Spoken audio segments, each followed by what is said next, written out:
Dali, welcome. Yeah. How are you? Hi. Good. How Actually, is Croatia? How is life in Croatia? quite rainy these days. Is it? Not so good. It's been a nice summer, but it ended really, really quickly. So yeah, it's been raining for the last two weeks mostly. The autumn rain. Yeah. And The over here, autumn came too soon. well, here we're having a lot of spring rain at the moment. So it's been hail, storms, and lots and lots of rain. But anyway, we're not here to talk about the weather. We're here to talk about the wedding that you submitted. Thank you for sharing it, by the way. It's absolutely stunning. I've looked through the photos. It looks amazing. The location, the styling, the emotions. You've captured it all so well. So why don't you start off by telling us a little bit about the couple and the wedding itself? Okay, so the wedding we're talking about is a wedding of my colleague. He is a wedding videographer, Karlo, and his fiancée, Sanda. They're actually my friends, so it was a huge honor for me to be their photographer on the day. And this was a wedding that was really an intimate, laid-back wedding in a forest. I chose it on purpose because I know that everyone these days is thrilled with Croatia and sea and islands and everything blue. But my choice of this wedding was mainly because I wanted to show that the location is not what we should be focused on.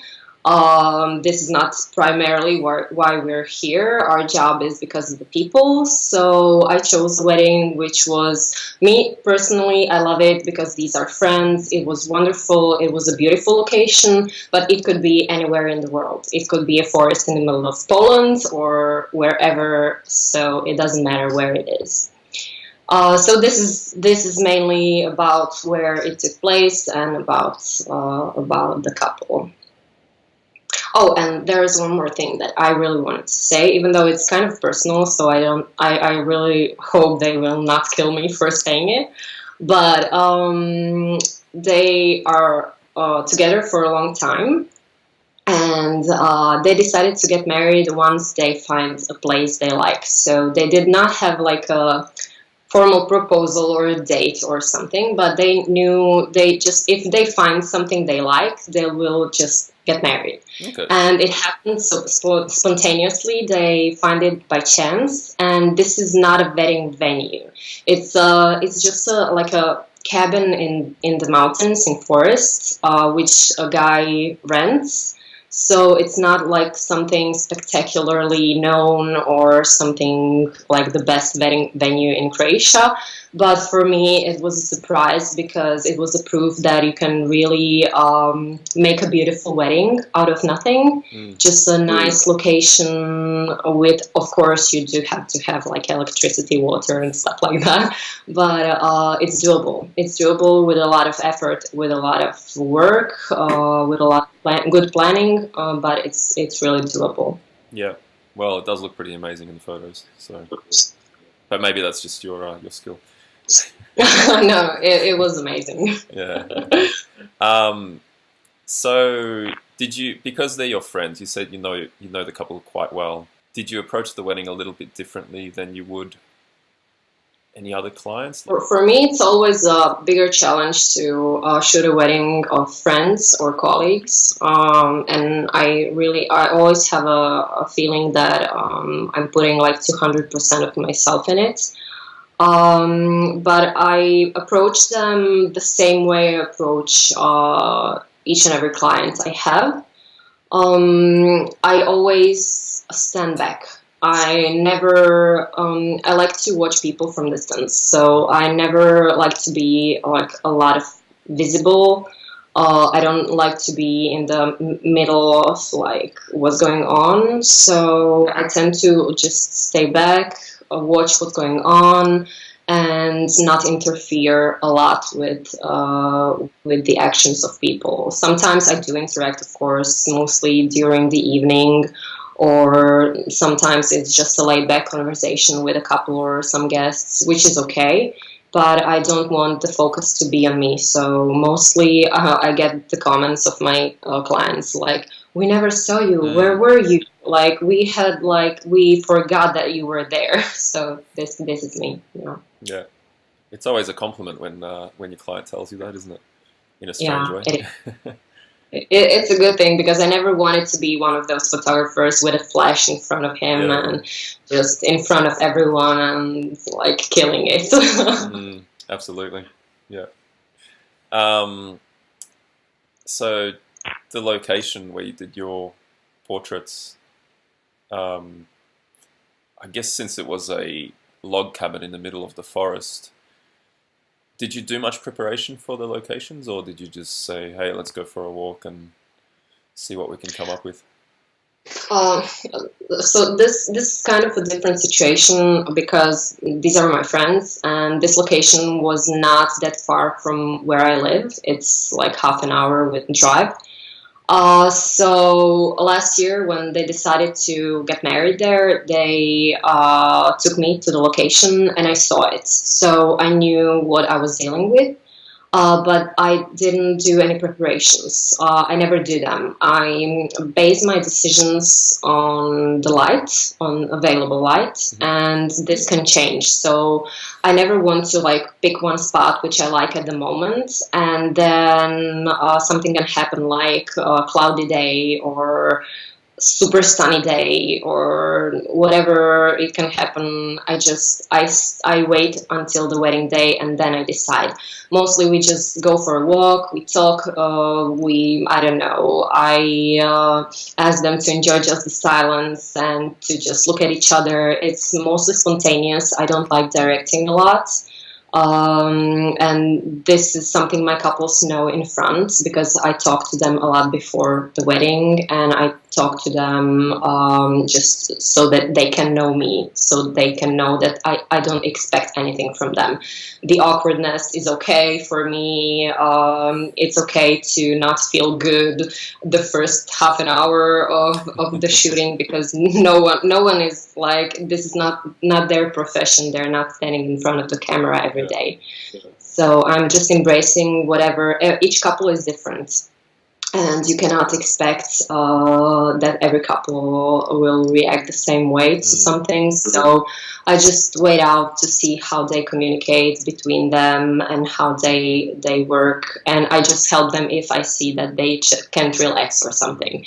So, but this is mainly through conversation and walking around. That's it. The only thing I say to my clients is like, they have to see this hour or whatever they give me as an hour for themselves, not for me. Yep. Because it's not about me taking those pictures. It's about them having 1 hour away from the guests, just the two of them as a couple, as newlyweds, enjoying it. Yep. So when they see it like this, then their mindset is quite different than when you say, okay, we'll do some portrait session or portrait photos, and they're like, what are we supposed to do? Like panicking. So it's always better to just bring it like this to them. Yeah.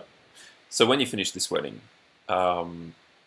did you think to yourself, I could have done so much better? Are you quite self-critical? Yeah, I always finish a wedding with, oh shit, I should have done probably 100 things differently. Yeah.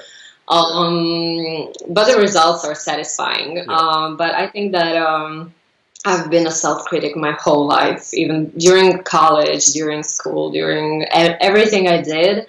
I was always tending to be better than I am, which I think is a really good thing. And I really consider that a lot of people do a mistake by seeing other people as a competition, because the only competition we have is ourselves. Yeah. You should just compete with yourself from last year, from last month, from 5 years ago. And you can really improve, you can really be better, and that's the goal. So yes, self-criticism is the best thing one can have. Yeah, absolutely. Well, and that's the reason I asked the question, because like every wedding I do, I feel exactly the same way. So it's good to know that I'm not the only one that is so self-critical. When you look back at the photos you did like a year ago or 2 years ago, and you know the feeling that you were so proud, like, wow, this was such a good job. And now I'm like, how did I even think this is a good job? Like, yeah, it's okay, but I could have done better.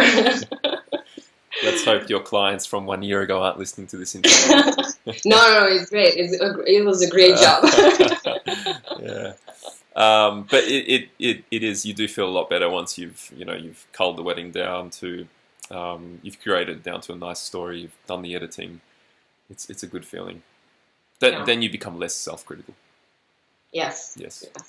And finally, can you, just a little bit of a technical question, can you talk us through your workflow after you've shot the wedding?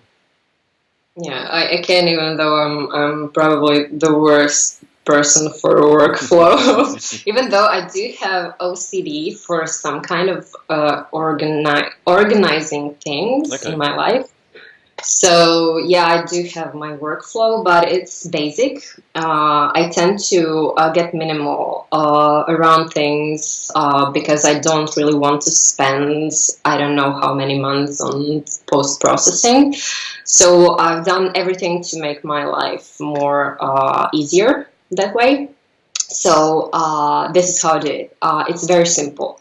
Since I'm a workaholic, I come back from a wedding and I do my backup right away. So it's like 3 a.m. and I'm doing my backup. Mostly I'm drinking coffee at the end of the evening just to keep myself alive. So it keeps me alive. So I do the backup, and I always have a backup on several drives just in case. Mm-hmm. I do my post-processing in Lightroom, as everyone else. I have my own presets, which I developed through time. I never apply a preset, which is like a done deal. I like to play with the colors for each wedding, so that I have the right color for that wedding. And then when I'm satisfied with the coloring, I export. I do my black and whites afterwards in alien skin exposure. I like the grain and push processing in alien skin, so this is the extra thing I like to do, but just with the black and whites. And after that, I also use JPEG Mini for shrinking down the size of the photos. I use PASS US for my online galleries. I use smart slides, which are really a good thing. I'm really happy they did it because I used smart albums beforehand, and I'm really satisfied with them for making wedding books. And then I went to try the smart slides, and I'm really thrilled with how fast I can do a slide. My clients love them. Yep. They're really a good thing for photographers to, it's your walking commercial. It's like they'll post it to Facebook, to wherever they'll show it to their friends. So it's the best way to surprise your clients with an extra thing. It's like 5 minutes for you in smart slides, so it's a really good thing. So this is basically it. I don't have like a lot of extra things that I do. Yeah, perfect. Well, thank you so much for your time today. I know it's a very busy schedule for you at the moment, so we do appreciate it. Keep up the awesome work, and we look forward to seeing more of, I'm going to say the short version of your name, Dali's wedding work all around the internet. Exactly.